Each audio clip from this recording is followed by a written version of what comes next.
Well, hello everyone. Good to see you here today. I'm Justin Ryan, and you are watching a new episode of Spatial Builders, where we feature the awesome developers behind a lot of the greatest visionOS apps, as well as the creatives in the immersive video space. So today I've got an awesome guest here with us. He's been working on multiple projects for the Vision Pro, been featured even by Apple over the last 12 months, and here consistently in the visionOS App Store. And so without further ado, I want to go ahead and bring him in here. So Matt, it's good to have you here with us. Hey, Justin, thanks for having me. Awesome to be here. So good to have you here. And what do you think of that little animation right there with you popping in on I screen? thought it was great. I was like preparing my news segment to go live into the Vision ecosystem. I filmed the first episode of this with Carson from the Crayon app, and I think it shot it in Great like app. it was in like 440p or something like that. It was such horrible quality. So we've tried to really upgrade this over the last week and a half, but people really loved the interview with Carson, and yeah, she's building an awesome app. She's an incredible person. So you're the second one that we're meeting with. Hey, excited to be here, and you're doing an awesome job sharing the incredible apps and experiences on the Vision platform. Big shout out to you up top here. That what you're doing is really important and meaningful for the ecosystem, and love to see it. And of course, happy to be here and one of the early guests on the show. Thank you, Matt. Well, let's maybe start there. As far as how long have you been building apps for Vision Pro? What got you interested in this space? And then we'll talk more specifically about your projects. Sure, absolutely. I've been, developing in AR and VR for, gosh, about a decade now, since the Oculus DK2. Did a lot of mobile AR, named about a dozen patents in that space, and this has really been my passion of, um, where, really the most impactful experiences can be are wearing some sort of device or having a, kind of this superpower with your vision. And since the Vision OS and Vision Pro came out, I've been building since day one. Got it on day one and started building.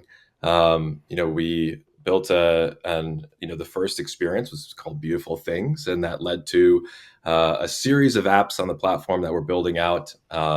And the bottom line is we believe that the Vision ecosystem is one to build on, and they've built some great tools for us to use. And so, as a developer, really happy with it so far. Let's talk about your first project, Beautiful Things. Tell us about that one. Yeah, Beautiful Things was I'll say a happy accident, and it started with the release of Vision OS, and you got the device, and for me, it was really important to use the device to understand what to build for it. And so we didn't have early access, tried everything we could do to get the device ahead of time, but had to wait just like everyone else for release day. And on release day, just as everyone else had that profound experience of trying it for the first time, you felt just this, they did about 10,000 little things just absolutely right, where it just was the first device that just felt like a natural extension of the body in many ways. Certainly in terms of the form factor, weight, and things like that. Over time, that will improve, but you really got that first taste of what it could be. With Beautiful Things, that first interaction that I felt just was truly magical was pulling objects out of the Files app, right? So pulling 3D objects right there. And in my previous projects, I had a bunch of USDZ files, put them all on iCloud and started doing that. And I thought, wow, this is really neat. And about a couple days into it, my partner had said to me, "Hey, you haven't built anything out yet. What are you doing?" And I said, "That you're absolutely right." And I went and built just a simple website of a curated index of my favorite things that all happen to be beautiful, and I called it Beautiful Things. And so I think that started with like under 50 objects that I found really profoundly beautiful that I didn't necessarily have access to in the physical world, but I could play with in the digital world, and put that on a site and launch that just a week after the headset came out. And that seemed to resonate with people. And so we started adding onto the library, and it grew to the largest index of 3D content for the Vision Pro really quickly.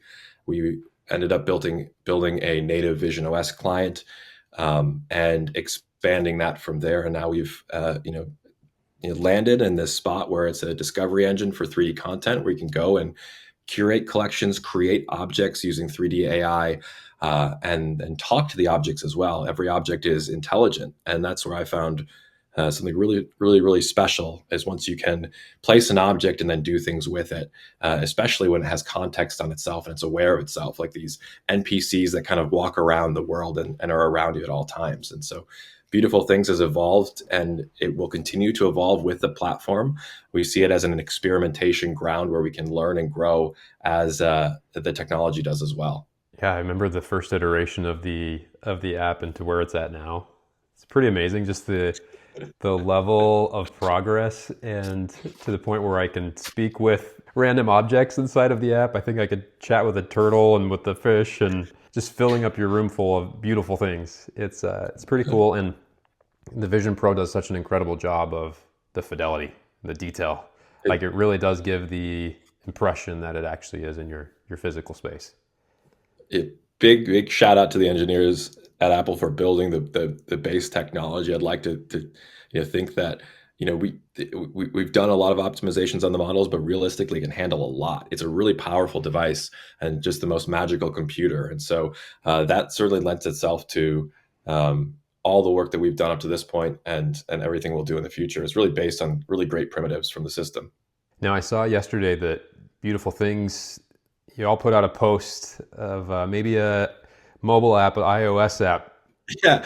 So we have actually, there's so much that we have built that I swear I've put out there, and I guess I haven't hit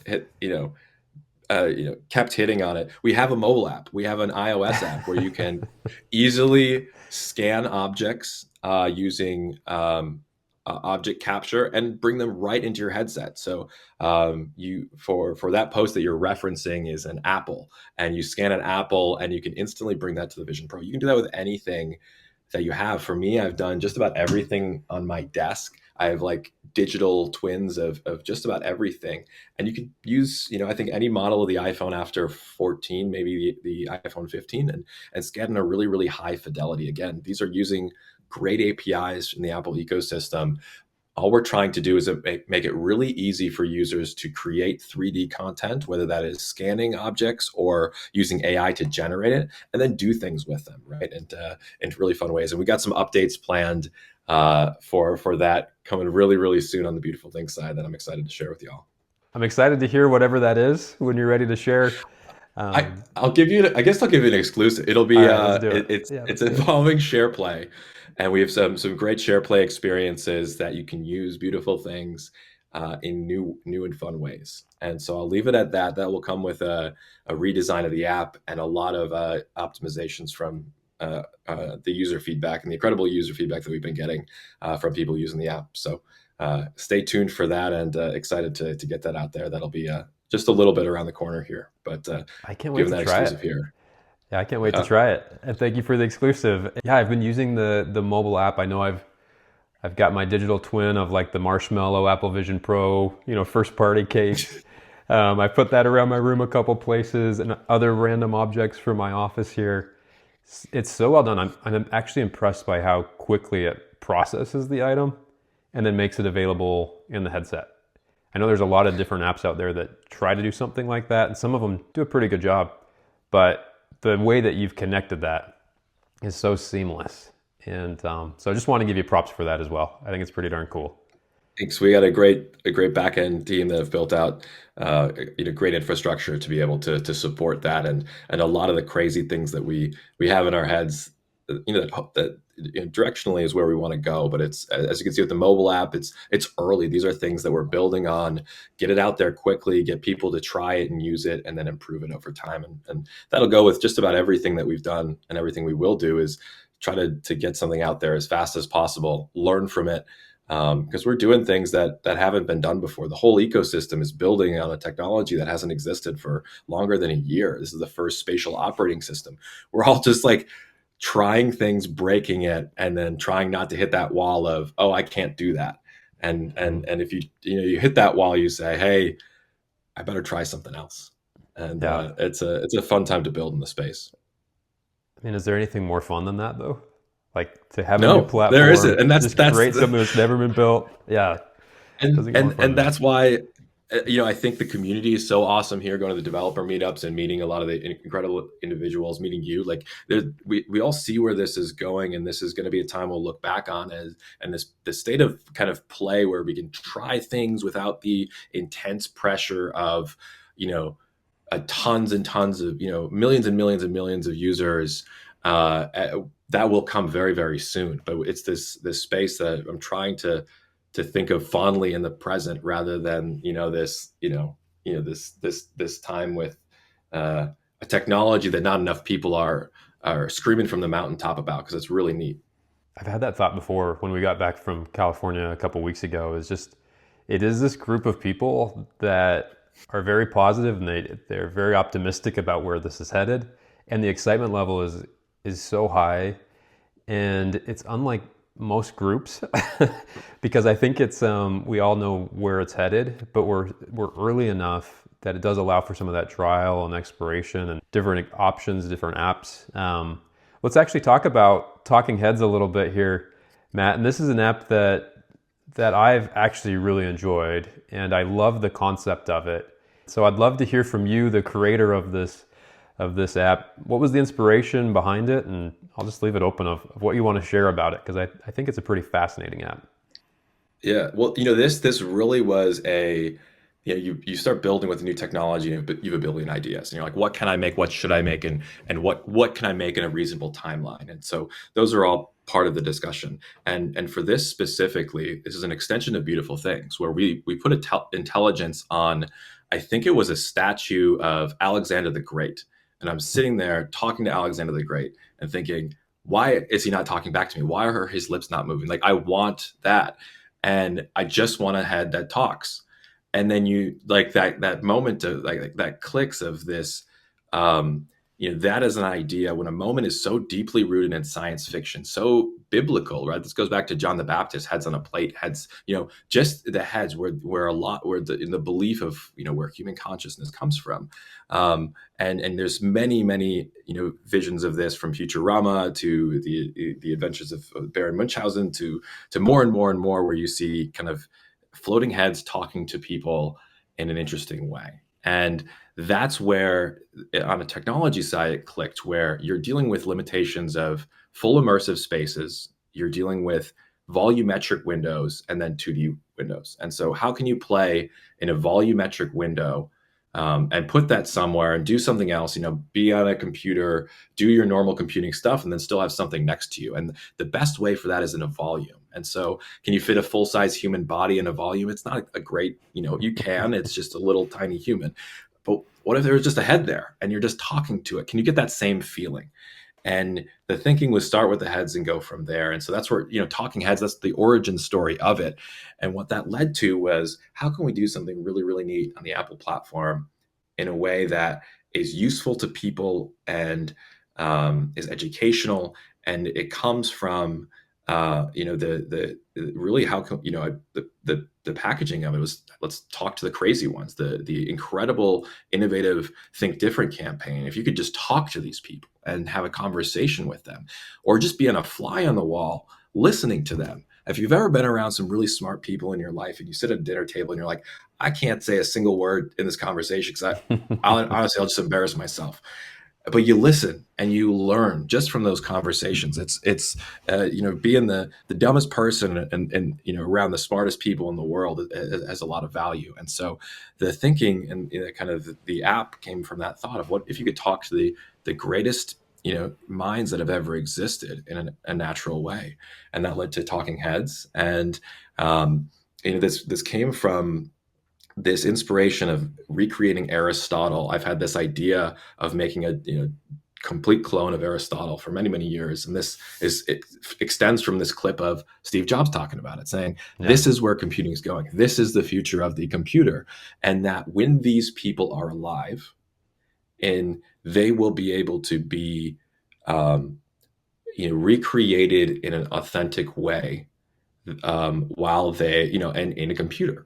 And for all of us, for all the information that we're putting on the internet, for all the information about us online, you can reasonably reconstruct an individual's personality. If you look at voice cloning, you could do that off 3 sentences of someone's voice. And, this technology is moving so quickly. Soon everyone will be able to have a talking head, right? Will be preserved in some way, whether or not it's, they say you have my permission to come and do this with, the characters and in talking heads. These are people that have been gone for a long period of time. No one necessarily knew them personally. But it was something where, you can get a lot of value from trying to understand that person and listening to them. But I've had a lot of fun, with the app when you talk to Abraham Lincoln, and then Abraham Lincoln talks to Leonardo da Vinci, and now they're talking about a topic that you're like, I never even knew that existed. It's pretty wild, and we're excited about the potential of this. But if you frame this all as an experiment on a new platform, inevitably this will exist in some form for education. This is the best computer to educate a person ever. And you, as an educational tool, there's nothing better than talking to the source material, right? Reading the book. But if you could make that more interactive, if you could talk to the person and they could understand you, and you could have a meaningful dialogue, I'm sure the people who knew Einstein and got to take his classes and courses, they were profoundly impacted by that person. And if you could share that a little bit with the future, I think that's a really special thing. So Talking Heads was an evolution and an iteration, and an early experiment on the platform, and excited to see where it evolves into. And I hope the reaction is, or at least it is known that this was created and crafted with love and care for this technology. It's something that was really technically difficult and honestly dumb to build. I have halfway into development and said, should have done this in 2D. What are you doing? This hadn't been done. We built a real-time, facial animation system. A lot of this is on device. We're dealing with multiple different APIs. And then the number one constraint was that heads need to talk to each other. You need to have the heads talking to, and that was a constraint I wish I could remove, but it's worth it in the end. If you haven't tried it, give it a go. It's a lot of fun. It's definitely worth it, and it's fun, fascinating chatting with the characters one-on-one. But you're right, I've had days where I've got Abraham Lincoln over here and Napoleon over here on the other side of the desk, and they just start chatting with each other. And yeah, sometimes I feel like I'm butting into their conversation. So yeah, excuse me.